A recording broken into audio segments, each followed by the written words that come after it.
Hey everybody, this is Kay again, and this is the second video in our series on worship team training. And for fun, I'm calling this I Don't Need No Stinking Confidence Slides. And I hope to give you tips and techniques for vocalists that help us reduce the amount of time we're staring at the confidence slides or the back wall and engaging with the congregation visually. And for instrumentalists, how we can help get our heads out of our music a little bit more and also engage visually with the congregation. So I always like to start these with the issue at hand and then go into how we can fix it. So what happens everywhere I've been, it's not just a CCC thing, is that vocalists have a tendency to stare straight back at the back wall or at the confidence slides. And we don't do a good job of visually engaging with the congregation as a whole. So I think that could be several reasons. I think it could be that we lack self-confidence, we have some fear factor, we may not know the song or we're not prepared well enough. But I think over-encompassing, the real reason is that even if we are aware or aren't aware, either way, no one's ever told us how to fix it. So even if you haven't been made aware that you do that or you acknowledge that you do that, how do I fix it? How do I scan the room? So I'm going to give you tips and techniques in two different ways. The first, we're going to talk about how we can scan the congregation visually, and the second, we're going to talk about eye contact, because I think already people are hyperventilating that, oh my goodness, she's going to make me look at people now. And that is an issue for some people. If it is not an issue for you, the second part of this won't mean anything to you. Just continue to do what you're doing. But for those of you who have issues with that, we're going to try to help you with that as well. So before I get that far, I want to talk to the vocalist really quick about music stands. I always try to think of staging in the form of obstacles. Are there any things on the stage that are obstacles and break us away or separate us from the congregation? And the one thing I always see is the stands, the music stands on stage. So as vocalists, on Thursday night, obviously you need a stand. But on Sunday morning, I'm going to encourage you, it's not a mandate again, it's a suggestion, that you wean yourself off the stand, the music stand, if you still use one. We have the confidence slides, and all a stand does is give you one more thing to look at as opposed to scanning the congregation and engaging. So I'm really going to encourage you to get rid of the stands if you can. Okay, that being said, let's start with the first part of this. So we're going to call this the anchor technique, and we're going to pick 3 anchors in the room. I will pick them for us because it's not a very, very big room, and while I say that, a lot of people tell me this, I wish I were in a bigger room, I wish I was at Yellow Box or wherever that is, it would be much easier. It is not. It is much harder to do any of this in a large room because you almost have to, pardon me for saying this, you almost have to overact or over-accentuate everything to reach the back of a room when it's really big. So again, we're very fortunate we have a smaller room and this is going to be much easier to do. So, you're standing on stage, you're a vocalist right now, I'll get to the instrumentalist just a little bit later. You're going to pick 3 anchors. Our left anchor are the curtains that hide the entrance. And you want to go all the way to the left corner where that curtain meets the wall. Your middle or center anchor is the pole with the confidence slides on it. I never said we weren't using the confidence slides. We're not going to use them as a crutch anymore. We're going to use them as a help. And the difference between a crutch and a help is a crutch is something you always have with you. You're always wearing crutches and you never get away from them. A help is like someone opening the door for you. You walked up to the door, someone opened the door for you, and then you walk through it. And we want to do the help part. We want to grab the words when needed. That's what those slides are for. Then your right anchor is the sound booth, primarily over to the right where the printer is and where you get your batteries. So now you've made a fan where you're standing. Right anchor, sound booth, center anchor are the slides, and your left anchor are those curtains. And so now that you know we have a problem, you can admit it, and we can get to the technique. So this is how you're going to work this. You're going to learn to use your fan, and you're going to go from right and scan left and all the way right back. It doesn't matter if you start left or right or start center. The idea is that you want to learn to start scanning the room visually. So the bottom of your body, I prefer stay straight because we're going to talk about body language in a couple videos up, and it's really important that you have a good firm foundation. So I'd like to keep the bottom of your body pretty stagnant. The only times you're really moving as a vocalist, if you're moving off the mic, taking a step back, moving into the mic, step up. Those are the only 2. So pretty standard bass. You're going to be moving your head, your eyes, your neck a little bit, maybe your shoulders. You want to make sure you stay with your mic, and I'm going to pull the mic over right now. I'm going to also suggest that we angle our mics. We start angling.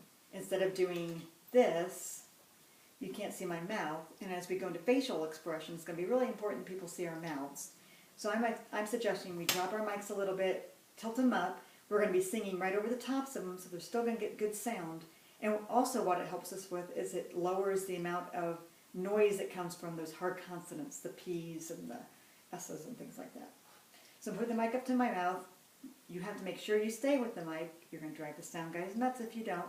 Stay with the mic, and we're going to learn to scan the room back and forth. And I'm going to do This Is Amazing Grace, pretend like I really don't know the words that well. I'm going to use my center point to grab my words. So this is what it would look like. This is amazing grace. This is unfailing love. That you would take my place. That you would bear my cross. You laid down your life. That I would be set free. Oh, Jesus, I sing for all that you've done for me. So hopefully what you saw is that I was scanning back and forth from right to left, left to right. I didn't get hung up anywhere, and I was able to grab the words when I needed them, hypothetically.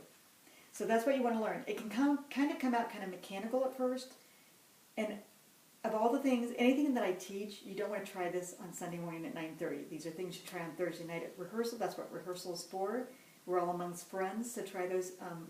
I know at Thursday night you have the words on your stand, but maybe push your stand out a little farther and use that as your center point and just practice that scanning back and forth.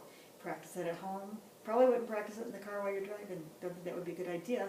But the idea is you have to practice. It has to become second nature to you.